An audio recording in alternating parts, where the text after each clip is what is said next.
Nea Vrasna is a small modern village located by the blue waters of the Aegean Sea, in the heart of the Strymonikos Gulf.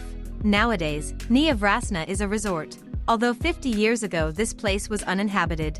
Here, you can enjoy high-quality recreation not only on well-organized beaches that stretch for 5 kilometers, but also with a variety of tourist attractions. You can visit a small open-air theater, the Church of Saints Constantine and Helena, or simply take a walk along the promenade right by the sea and enjoy the colorful sunsets.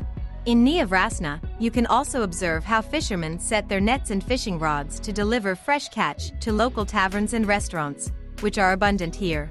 Among the many bars and cafes, you will surely find a pleasant place to have a delicious dinner and spend your evening.